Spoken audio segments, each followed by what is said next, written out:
got volume, so you can turn it down. Got it. It's pretty loud. And it'll get a little quiet. Well, actually, it'll get a little louder during the show. So volume and okay, I see it. All right, Jerry, check. Manvir, go ahead. Hello, hello. A little closer. Hello, hello. 440. You got it. So, how about you? Where'd you go to school? Oh, you can't hear. What was that, sir? Where'd you go to school? Cal Poly. San Luis Obispo. Okay.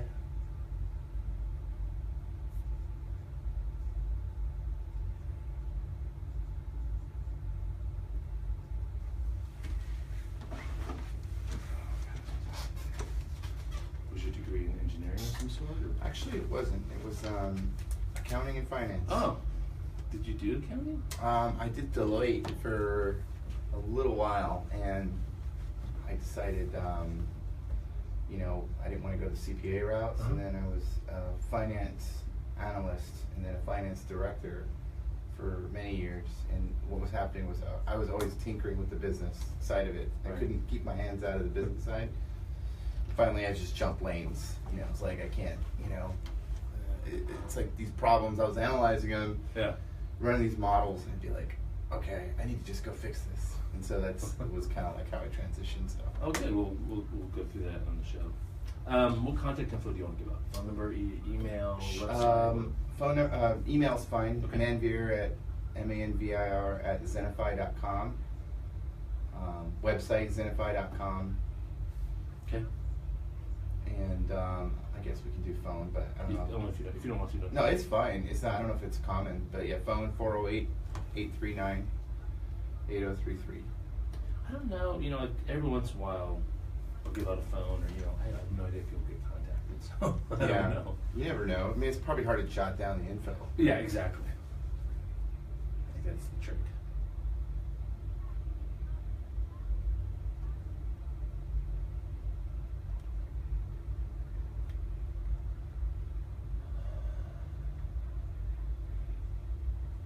So this is year 4 of doing this. I enjoy it because it's a chance to talk to people. Totally. And, like, get to learn their story. I just love people's stories, you know? How do you get from a degree at Cal Poly to I've got a Salesforce business? You know, I mean, it's that kind of story. It's cool. Yeah, I enjoy it. When we had, a couple weeks ago, we had Make-A-Wish on. I had one of the Wish kids. And that was really cool. Well, and there's so many exciting things going on in Sacramento right now. Oh, yeah. In the region between, I mean, I'm sure you have real estate conversations. You know, you've got commercial development conversations. I mean, the whole Amazon topic. Oh, there's a ton of stuff, yeah. I've got Ethan Conrad coming on in December, so that'll be an interesting talk. I was talking to Tracy Shaw yesterday. She's at Power In Alliance. Okay. So I'm gonna have her on. I've had Brandon on before. I know I've had him on before. He's great. Have you thought about having Barry Broom on? I have. I haven't actually asked yet. He's like, so busy. He's a busy guy. Yeah. But I thought about it. He'd be great to have on. Yeah, he'd be great. Or there's other guys from that org. John Kruger is really good too. That's his director of business development. Okay. Yeah, I mean, either one of those guys would be great just to talk about what's going on in Sacramento. Yeah, for sure. So, have you been in the news space at Brandon Scott, or? No. Okay. I wonder how that is. I haven't been there.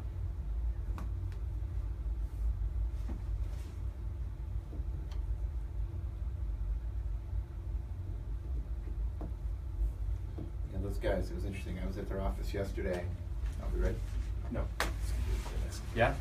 And you know, they've got a great view. They're on Capitol Mall, and they've got that great view of downtown and the river. That's where they bring the recruits into. Oh, for GSAC? Yeah. Okay. Yeah. They're in the old SACTO offices, right? So probably. Yeah.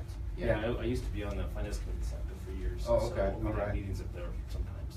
It's a great view up there. You can just see everything. Yeah. Now I haven't been up there since they built the arenas, but a few years, so I'm sure it's kind of a suite. look too. It is. They have the new hotel up. Yeah. Oh, yeah. Yeah, it's really cool. But there's still some eyesores, so it's interesting. It looks great, and then there's like this Holiday Inn. Yeah, and then there's like the old mall. You know, it's like you could tell they just want to get it going. Yeah. Yeah, the old Holiday Inn. They still actually have like beta alphas, like accounting functions in it. Oh, got it. So Okay. it's been around for a long time. Oh.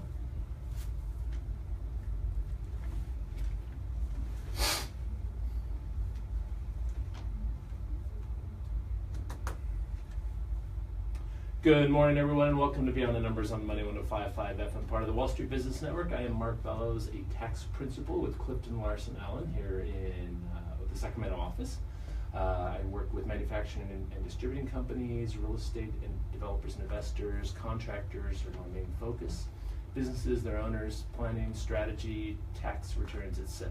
So if you want to get a hold of me at work, 916-784-7800 or mark.bellows@claconnect.com. And CLA is fairly new to the Sacramento market.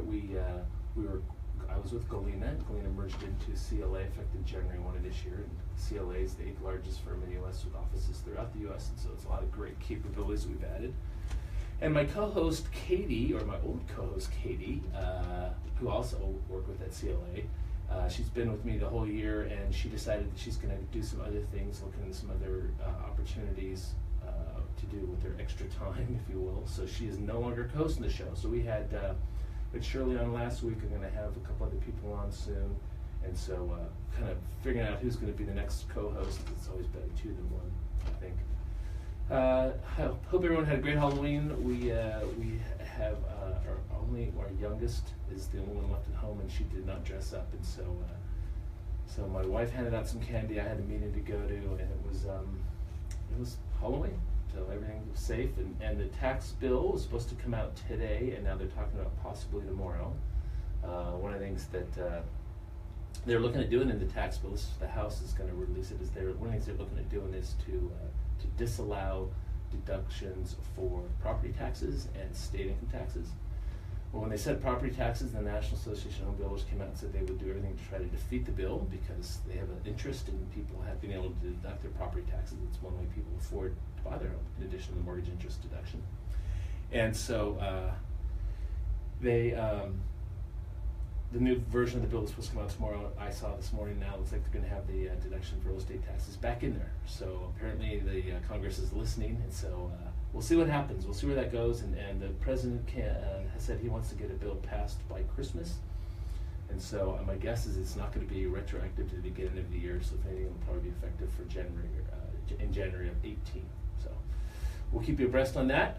Next week I will not be here. Rick Ferguson, the original co-host of the show with me, is going to be back, and he's going to bring on Dave Morris, the state attorney. Dave's a frequent guest and always has good things to say. And it'll be interesting to see what happens in that arena, because one of the things that the president is talking about with this tax bill is getting rid of the estate tax. And so that changes what estate planning attorneys do if there's no estate tax.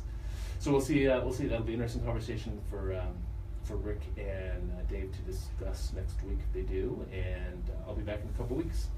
So I do have a guest today. This morning I've got Manvir Sandhu. Welcome to the show. Great to be here. Thank you. Great to have you.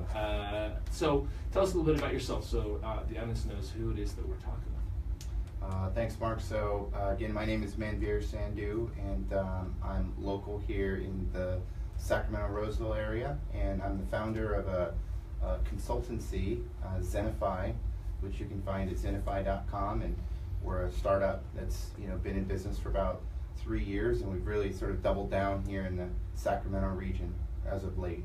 Well, and there was an article about you guys, how have I known about you, a couple weeks ago in the Business Journal, and they were talking about the fact that you have an Idaho office, but you're now looking at having a West Coast office, and you chose Sacramento. So maybe, how did you guys start, or why Idaho at the beginning, and then how did you end up with Sacramento as the next?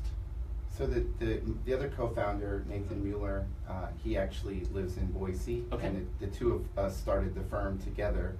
And the idea was to sort of choose mid-market cities that where there's not as much competition, but you've got sort of this up-and-coming economy, and Boise was the initial location where we sort of had our roots and started to build a great team, and we won some clients.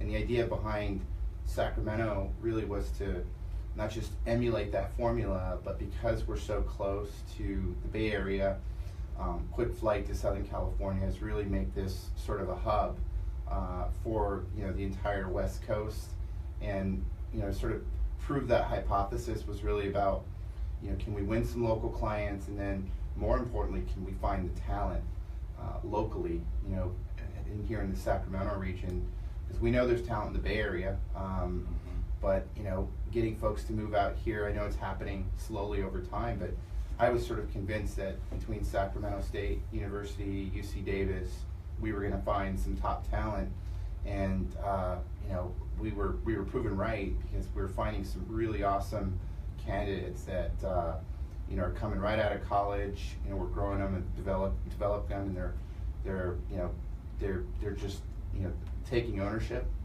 very accountable, very smart, and so far it's been a success. So we want to build on that success. That's great. So Sac State and Davis are two places where you recruit from, or you have recruited from. Have you also looked up to Chico, or is there UNR? I mean, is there any of those as well, or I think those are all, we would consider all those absolutely in the network. Even the junior colleges. The beautiful thing about the platform that we chose to sort of build our technology stack on, which is Salesforce, one of the hottest growing software CRMs in the world, and one of the best parts about it is that it's sort of, I don't want to say it's easy to build on, but they've definitely created it so that you don't have to be an IT guru to learn how to configure it and to tinker and to develop on it. And so, what it does is it offers the opportunity for, folks that don't necessarily have hard technical backgrounds.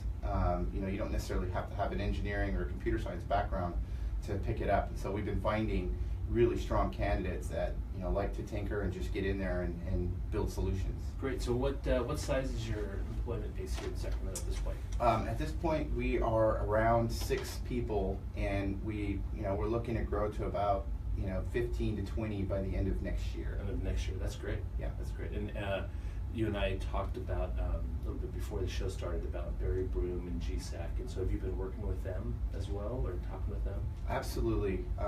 So those guys, they're doing a fantastic job. They've spent a lot of time working on getting Amazon here, but also, their focus is really to not just move companies here, but to just make sure we kind of build out a startup community here locally. So I started working with them because of their recruiting efforts, and I really offered to sort of help them with that and build their sort of recruitment and CRM platform. So it's been great working with them and giving them the technology to help them succeed. Great. Well, so we're going to go to break here in a minute, less than a minute, a few seconds here. We'll go to commercial break. When we come back, maybe talk a little bit more about what Zennify actually does, what you guys do, and also the genesis of the name Zennify, and we'll continue the conversation after the break. Awesome. You listen to Beyond the Universe. Yeah. So when you're doing that's minutes left. Got it. So he usually flashes me the fingers. 5, 4, 3, 2, 1. Got it. Okay. And then it's cut. So I think we're a little early on that commercial break. So it's already got Christmas stuff. Oh. Have you ever tried like their pumpkin spice and all these crazy ones? I've tried. I tried a couple of those things. I'm not a big fan. Would you go straight Americano? Yeah. Have you tried cold brew? I haven't liked it. Yeah. And they have some more that's on tap too. Yeah. Have you tried that? I have. I was at Old Soul yesterday. Okay. And I had that. It was really good. Yeah, because one of the Starbucks they'll do it on tap, and it's got the foam on top, on the head, and it's like a caramel. Anyway, it's pretty good. Yeah. It's supposed to be stronger too. I don't know if it's because it's like more concentrated, the brewing method, but I really like it. I like it stronger. Am I supposed to kill all the Katie McConnell spots? If they're there playing, but eventually, yeah. Eventually, so next week maybe we shouldn't have any more. That's fine. Because I'll have to do an email. Okay. All right. Thanks.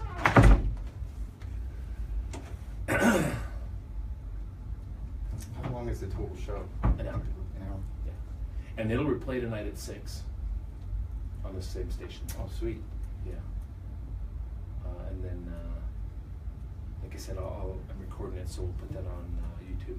Sweet. Then I'll put a link on LinkedIn, so you can see the link from there. They replayed at 6, but then if there's UC Davis basketball, men's basketball, I think they announced that. And, and I think they were playing with Bearcats on this show this year too. So a game, which of course that season's over. So, excuse me. Do you have kids? I do. 3 kids. Did they go out trick or treating last night? Or? Yeah, we split up a little bit. My oldest went with her. She's 14, so she went off with her friends. And my younger 2 were with us. We were at a friend's house in Roseville, so it was good. You know, the baseball game was on too. Yeah. Right. So. Yeah. Yeah. Are you a fan of one or the other? I'm sorry? Are you a fan of one or the other teams? Yeah, I just like good series. Yeah, and that's a good series. It's great.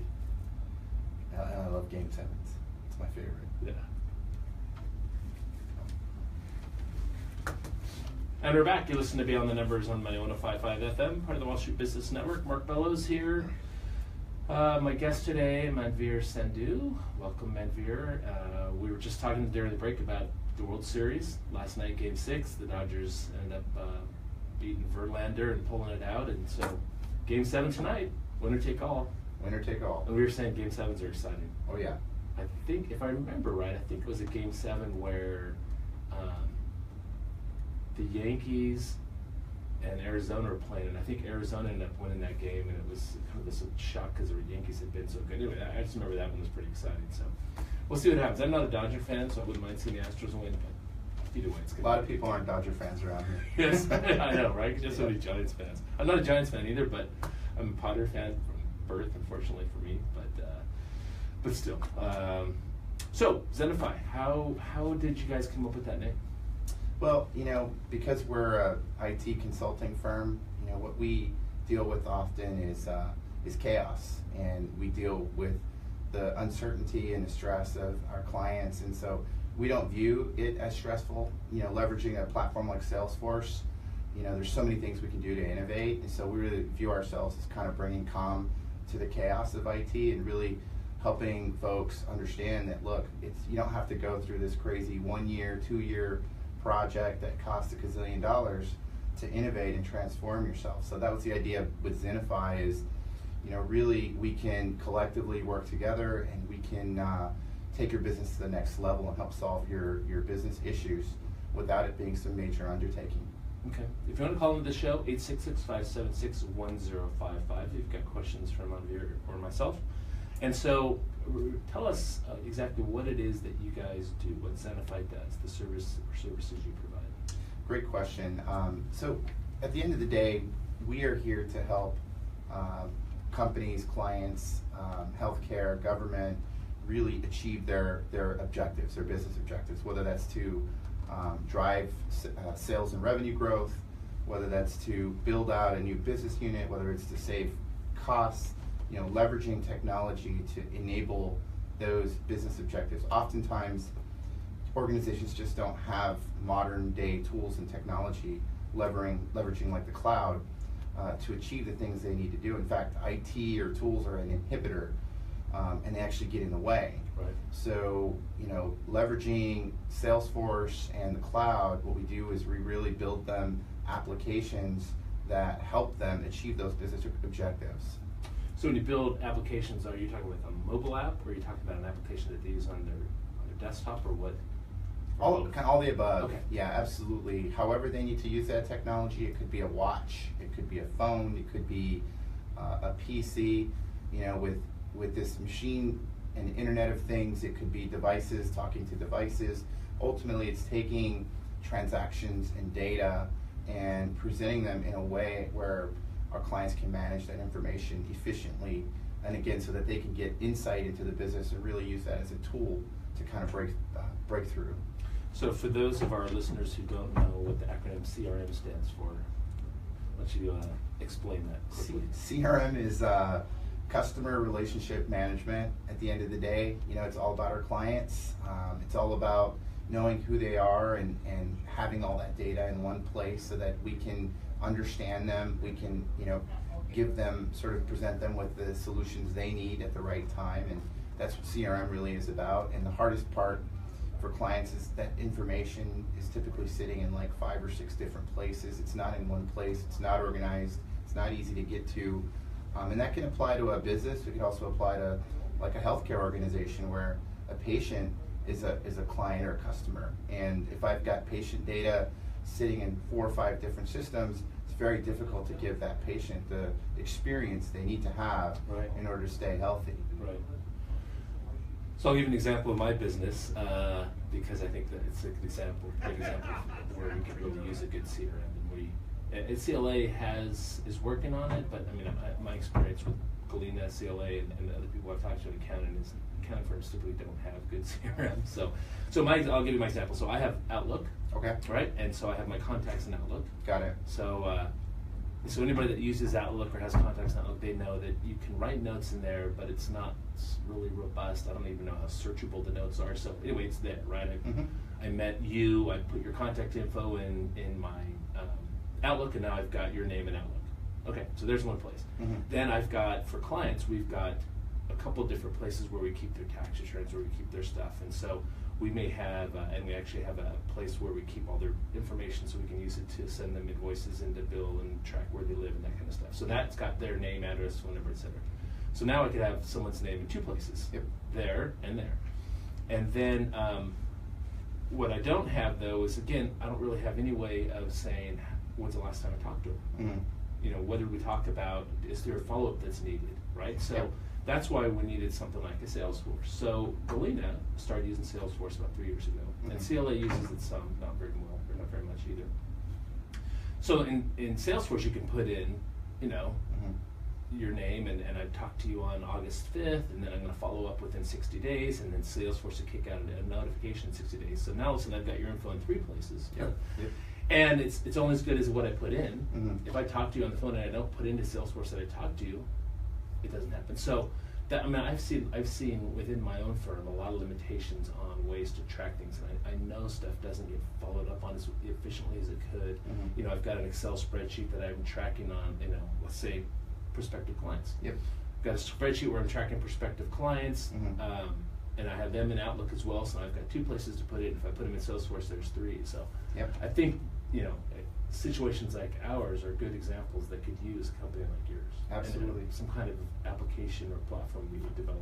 Very common. In fact, when you were asking me earlier about, do we build it on a phone or a desktop? That's the beauty of the platform, is that it's easy to configure it, but it's easy for us to connect other applications to it. So, in other words, Salesforce is not necessarily your end-all, be-all, where you can shut down and retire all these other tools. You still might want to use Outlook. You still might want to use your Excel spreadsheet or your Quicken application. But the idea is that there's connectors called APIs where you can connect all this information seamlessly, so it does appear to the user as if it's all in one place. And oftentimes technology is intimidating for folks, and it really makes it easy. It simplifies it for them, so that you can just have everything on 1 or 2 screens, but behind the scene, Salesforce is working its magic to get the data to connect. So did you guys explore other products besides Salesforce? Not to have to name them, but did you look at others? Yeah, definitely. So how did you decide upon Salesforce?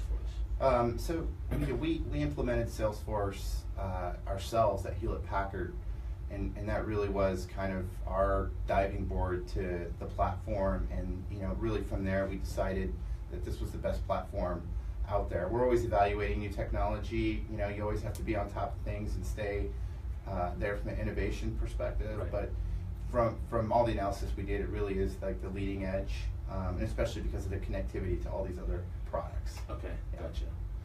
So how long ago did you guys start Zennify? So about 3 years ago. We actually started as a nonprofit, and we actually had our success and our breakthrough with work we did in Haiti and in Kenya around diseases.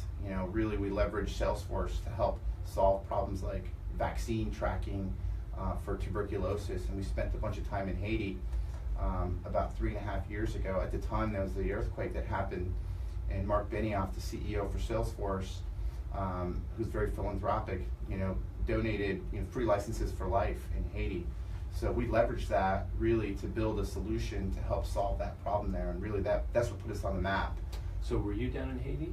Or? I was, yeah. My business partner and I spent several weeks down there, over several trips, tracking data, looking at vaccine refrigerators, and that project was called Fridges That Talk. So ultimately it was vaccine refrigerators working with the cloud to present tracking information to the health professionals there locally to make sure that the fridges stayed within temperature compliance. Who identified that need? So it really started. It started with UNICEF and the CDC locally, where they were seeing really bad vaccine spoilage, and they really couldn't understand why that was happening. Right. And so by going out there, we did a bunch of analysis, we did a bunch of testing. We were able to determine that really it's because of the power outages and all these things that are making these refrigerators cause temperature to go out of compliance. Sure. So we needed an alarm system that could give immediate information to the professionals to let them know when something was out of whack so they could address it. Wow, Yeah. that's fascinating. So you developed that using Salesforce as the platform? Absolutely, yeah. And so then that would send out alarms or notifications to various doctors or medical groups or something? Is that what? Correct. Okay. Yeah, correct. So you've got your local health professionals, within the country. They're not very technology savvy either. So they're using mobile phones, and so they just needed something to alarm them Right. and give them that information. So that's we're taking sort of technology like Salesforce. It's so advanced and scalable, but then ultimately streamlining it to individuals that don't even know how to use a computer. Fascinating. But to go from Salesforce, where I think of tracking your customer, I'm thinking like sales clients, or whatever, Yep. and then to tracking vaccine spoilage. Yeah. That's fascinating. And that's part of their identity crisis, is actually the brand name. Yeah, because so Salesforce. Exactly. We sell to government, we sell to healthcare, and initially they're kind of like, well, we don't need a sales tool, we don't need a CRM tool. Yeah. So we have to help them sort of overcome that initial perception. Yeah, it's fascinating. So you guys, and we've got a couple minutes till commercial, but I think we can get through some of this. So you guys went from Haiti and doing that, and then came back to the States and said, hey, we should do more of this? Or? Exactly. So because the project was a success, and Salesforce, heard about it, knew about it, really, they partnered with us and said, you guys should really think about, building a core practice around these types of capabilities. They put us on the big stage at Dreamforce, which is their big IT convention, which is happening next week, by the way. Are you going? I am going. Oh, good. 150,000 people in the city. That's huge. It is huge. And so when you're up there and you're speaking and you're kind of getting that press, really you align around Salesforce. And so we just sort of built a core practice out from there. Well, that sounds like you could put together a TED Talk. Absolutely, and when you're saving lives, Yeah. leveraging technology, and it's really the power of the tool and the technology. We don't ever come into a client conversation thinking we're not going to be able to solve this problem. I mean, when you have something that powerful behind you, You just got to figure out how. you just got to figure out how. And that's what you guys do. We do. That's great. Okay, we're gonna take a break. When we get back, we'll continue the conversation with Manvir Sandhu of Zennify. You're listening to Beyond the Numbers.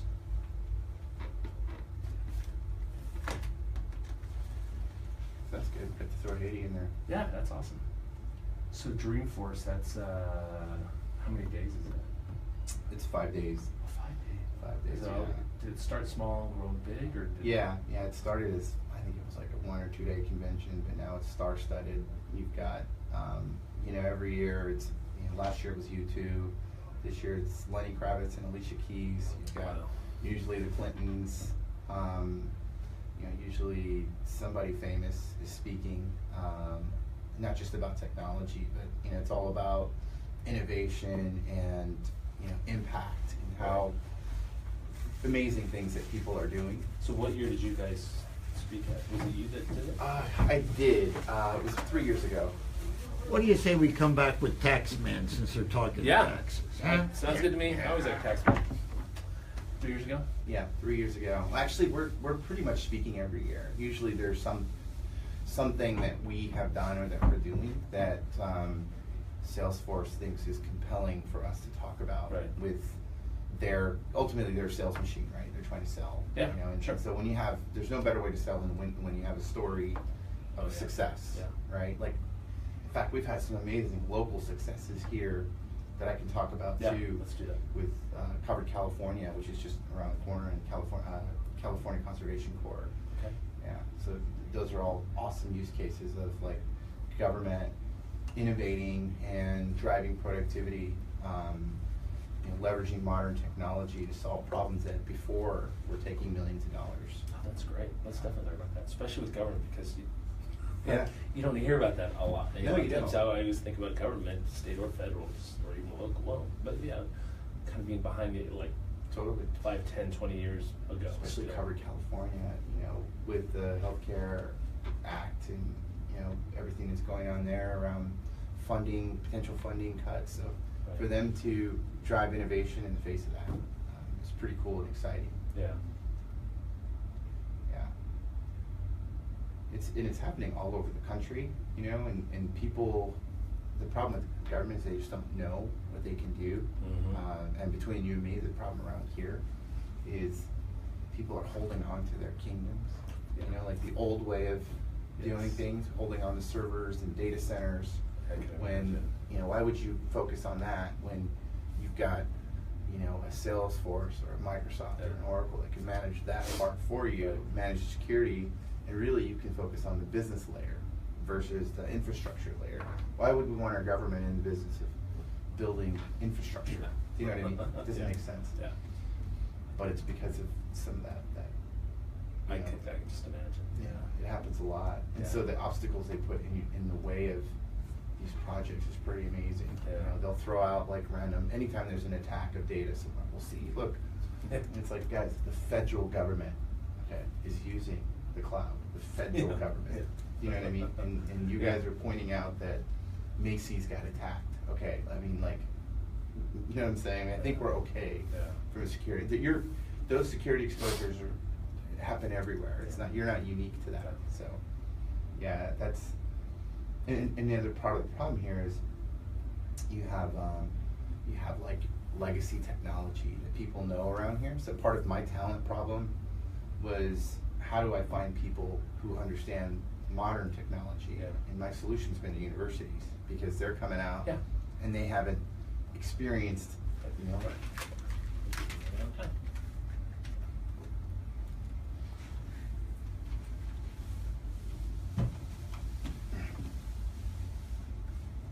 And we're back. You're listening to Beyond the Numbers on 91.5 FM, part of the Wall Street Business Network.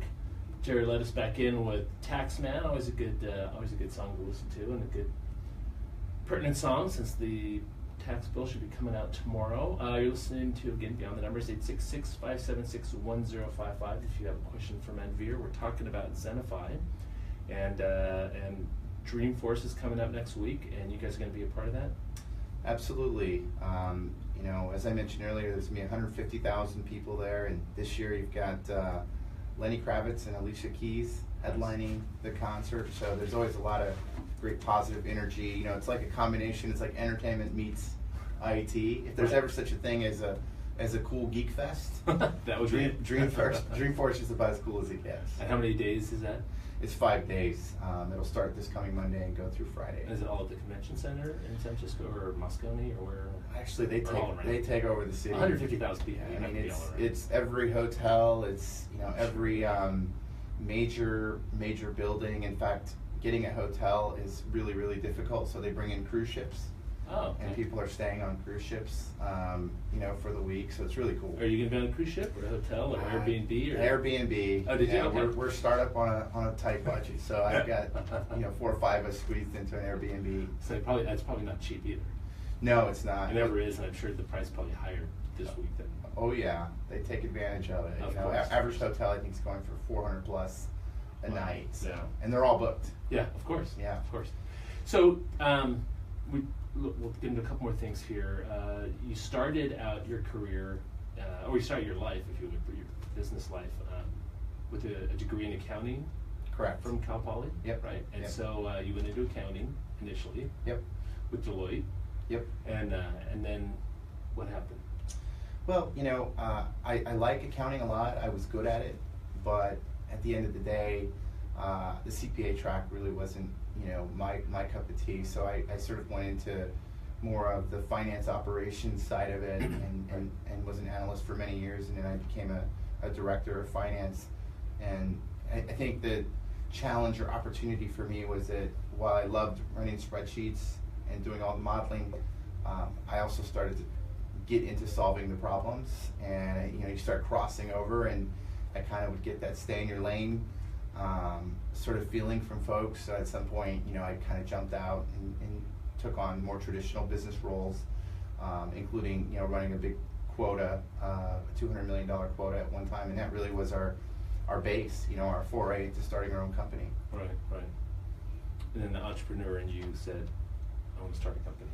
Absolutely. I think when you solve a problem, like the problem in Haiti, you want to scale it.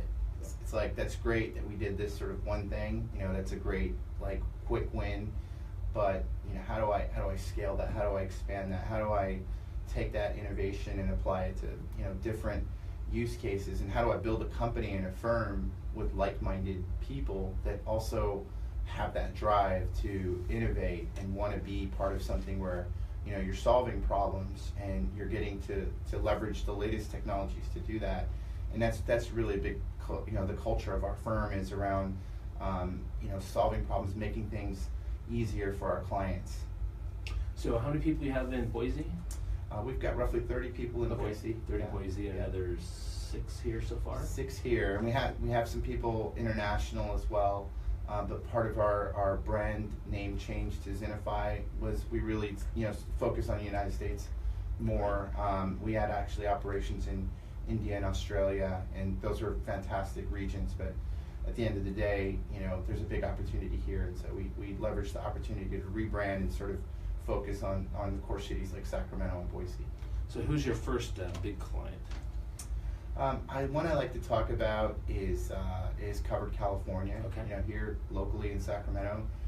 We dabble in healthcare, we dabble in government, as well as other industries. But with Haiti, I would think healthcare would be natural. Absolutely, yeah. The success you had in Haiti and what you're able to do. Absolutely. And Covered California is kind of interesting because they're government, but they focus on healthcare, ultimately getting folks coverage.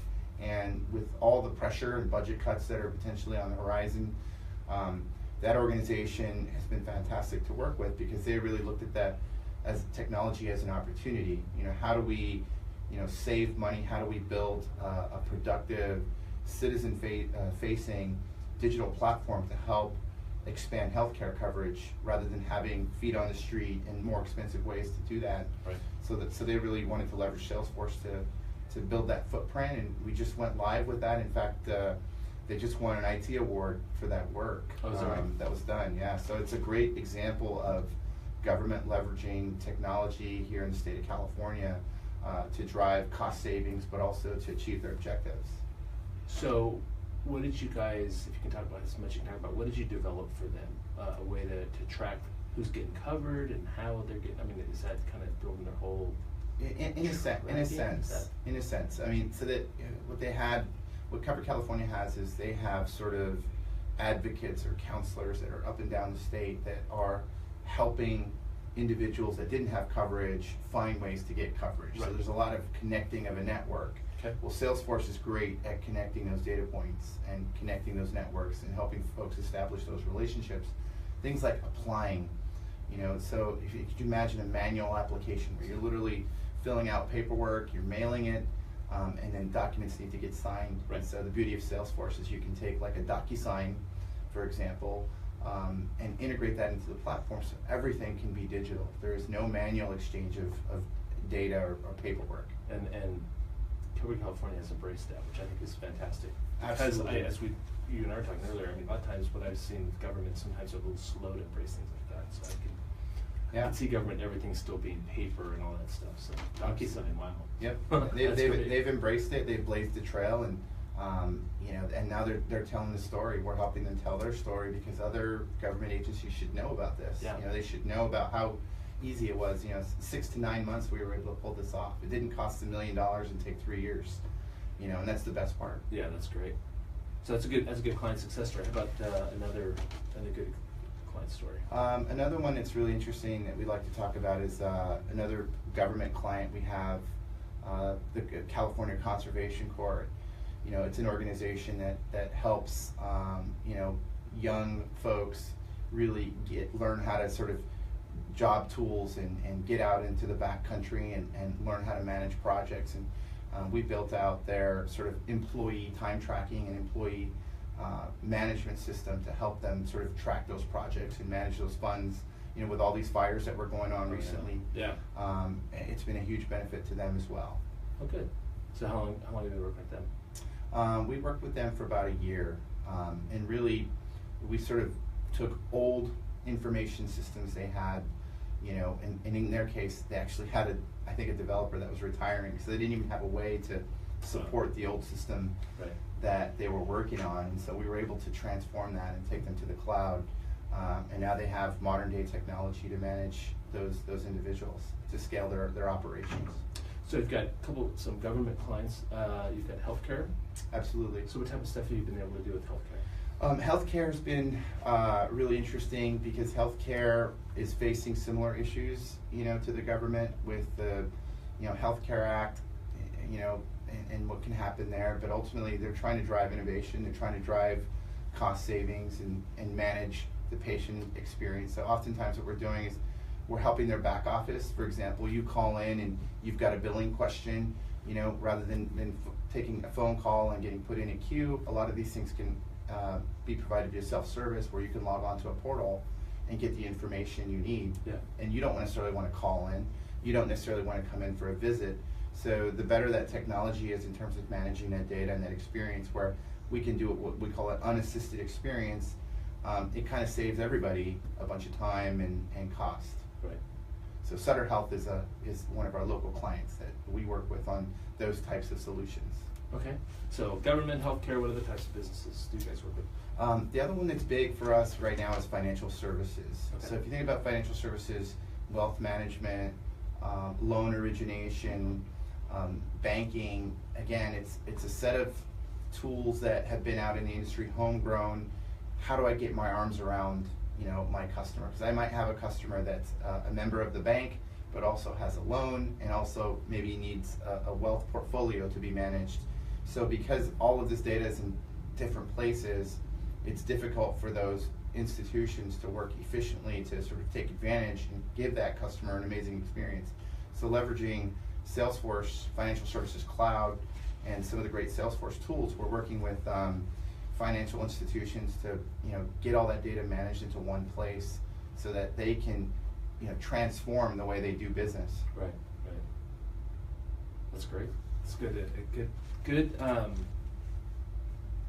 man, it's a good example of again of ways to use Salesforce, which just continues to impress me because I didn't know that you could do all that different type of stuff with Salesforce.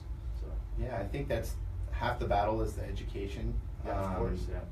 You know, one of our challenges, even with Zennify, is, you know, it's a kind of a cool, catchy brand name, but how do you articulate your value proposition to folks in a short period of time and exactly. And break that message down? So, you know, what we typically do, or what we encourage folks to do, is just focus on the business challenge. Okay. You know, what does the business need? Well, all right, we're going to take a break. When we get back, we'll continue the conversation with Manvir Sandhu of Zennify. Listen to Beyond the Numbers. We would have bought Salesforce stock. I know, right? It's still going, but this feed seems to be gone. I know. There we go. Galena does financial services, some wealth CLA management. does now, yeah. We've actually have 2 local wealth managers. Got it. Yeah, we do. We're just starting to get it. Well, CLA itself has been in wealth advisor for a while, but we did do wealth stuff. Okay.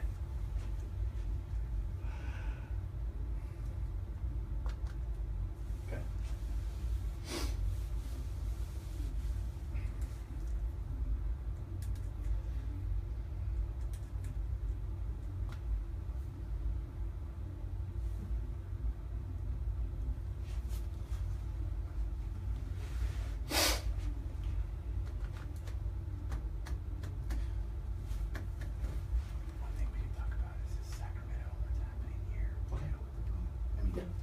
Absolutely.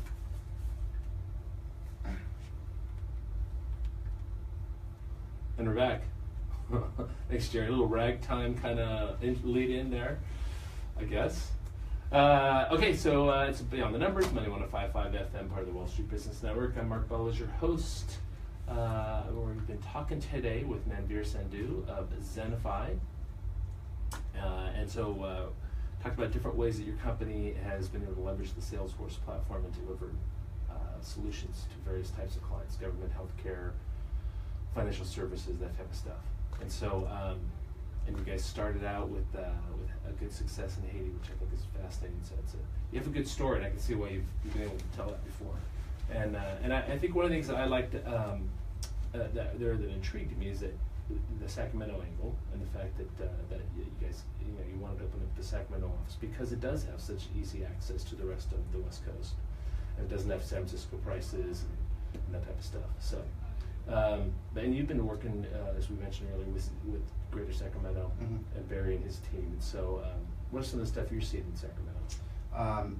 So similar to what you're experiencing, what everybody's experiencing. I was stuck in traffic a bit on the way here, and I think that just a sign of the times around here. I think it's a sleeping giant, so to speak. I think we've got a big opportunity in front of us here in Sacramento.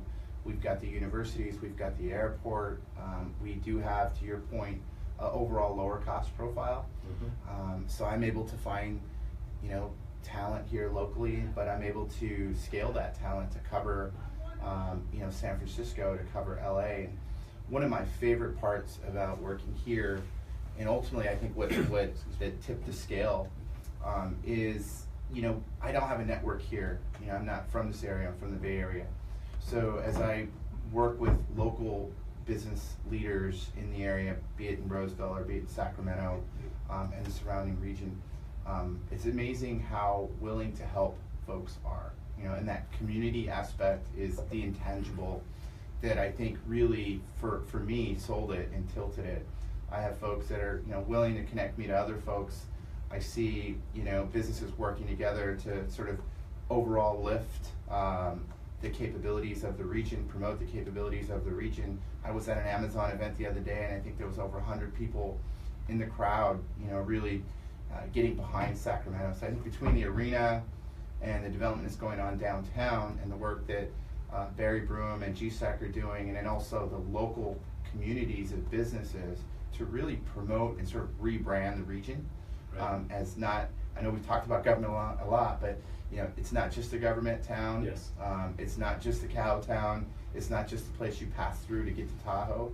There is a unique culture and vibe that's here in Sac between the restaurants and obviously you've got housing, lower cost housing, a great education, and all those things. But when you put it all together, you got a fantastic place to live and to start and grow your business. Yeah, and I think that message, we continue to try to get that out there for others to hear, and like you say, it's getting some traction. It is. It's been a challenge for years with Sacramento to try to get that message out there. And one of the things that I'm asked to do, or I can do very naturally, is the question that technology companies have is the talent here? So if you're in the Bay Area, you've got Stanford, you've got Berkeley, you've got all these professionals in the area, and so that's the big question. And so one thing I've been asked to do, and I like to do, is really talk about our people here and the success we've had. That they're very talented, they're willing to work very hard, and I think that there's more professionals out there. I'm meeting with the Dean of Computer Science at Sacramento State this Friday. I met with UC Davis yesterday, and they're very excited about companies like us that are offering opportunities for their students to not have to go to San Francisco, which we know is super expensive. If you're 21 years old, 22 years old, moving to the city, you're barely going to be able to afford rent. Yeah. So it's you're nice not going to move to the city, right? You're probably going to commute. You may commute. Exactly. So this, having an option here locally or two is fantastic for those students as well. And so we're getting that message out to the universities that, look, there is options for you here, and there is innovation happening here locally. So you say you're originally from the Bay Area, so do you talk with other, have you had the chance to have that conversation with other tech companies out there? To say, I yeah, have. this is what Sacramento, what I'm finding in Sacramento? Absolutely. You know, what Greater Sacramento, the council does and Barry does, they do a great job of getting folks into a room and getting folks to network with each other. So I've worked with up and coming automobile companies, that are doing things around solar, other organizations, and usually they're having a great time here. They love the Kings game and they, the great food, but the question always comes up, well, how are you finding your talent? Yeah. It's a big question. It's huge. Yep. It is huge, and so having another advocate that has a proven track record of that success is really helpful. Oh, good. I'm glad you're getting that message out there, because I think that is a big challenge, is finding the good talent. It is. The right talent. It is. And what's exciting for me as a business owner, earlier you asked, why did we start the company, and a lot of it was around the drive for innovation, but being part of such a large company for so many years that was continually laying off folks, and going through like 10 years of workforce reduction, it takes a toll on you.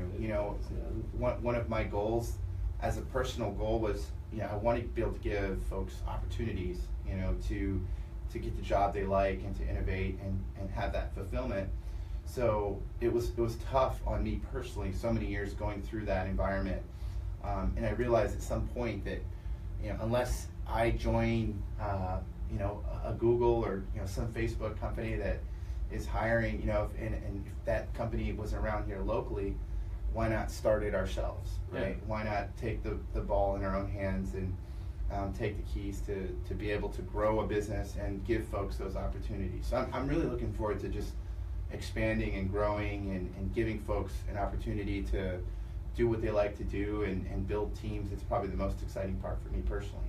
That's great. That's great. So I think you're having some good success as a start, and I'm looking forward to continuing to see you grow. I think that there's a lot of potential out there for you guys. It sure seems like it.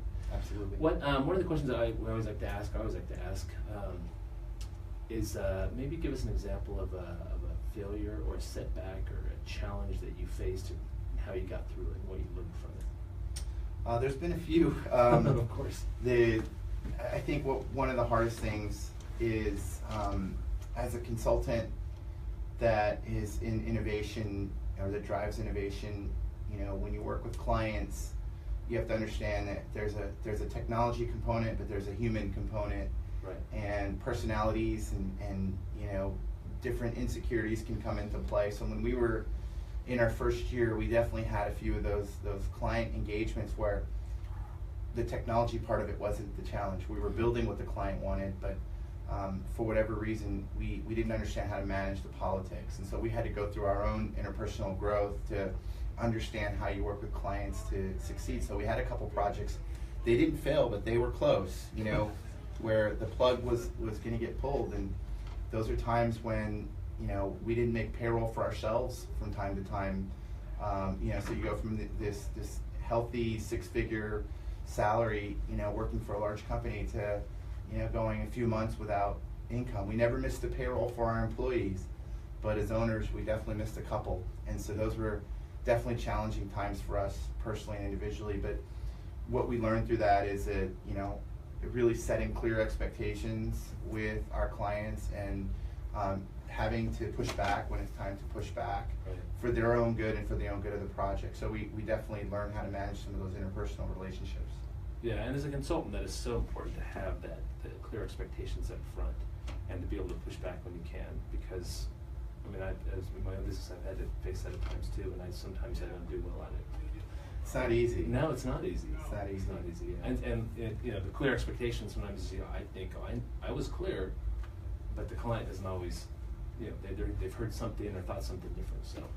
Absolutely. And sometimes there's a beat up the vendor mentality that's out there that is kind of hard to understand, because I managed vendors for many years and I don't remember beating them up. But that MO is out there for... Oh yeah, there are people who feel like it's a victory. Yep. They can beat you down to whatever. Absolutely. We cut the price down or something, they feel like they've won somehow. Absolutely.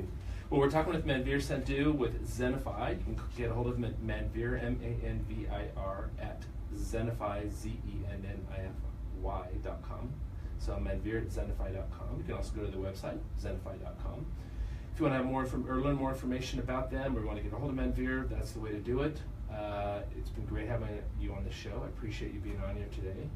Best of luck to you. Good luck in the future with Dreamforce, and well, not good luck with that, but I mean, I hope you have fun at Dreamforce next week. But good luck with what you're doing at Zennify. I think you're off to continue to have a good start in a couple of years, but it seems like you're gonna get some good growth going. Definitely. Thanks for having me. It's been a lot of fun. Absolutely. So this is Mark Bellows. Again, I'm a tax principal with Clifton Larson Allen here in the Sacramento region. If you want to get a hold of me, my number is 916-784-7800 or mark.bellows@claconnect.com. Next week, we've got Rick Ferguson's going to come back and host the show. He's got Dave Morris as his guest. Dave is an estate planning attorney, so we'll see how and if they talk about what the tax bill says about the estate tax, because there's rumors that the president wants to get rid of it. So we'll see where that's going to go tomorrow and find out the tax bill and see if Dave talks about it next week. Thanks for listening to the show. We'll talk to you guys later. Take care. All right. Awesome. Thanks. That was fun. Yeah. You're a good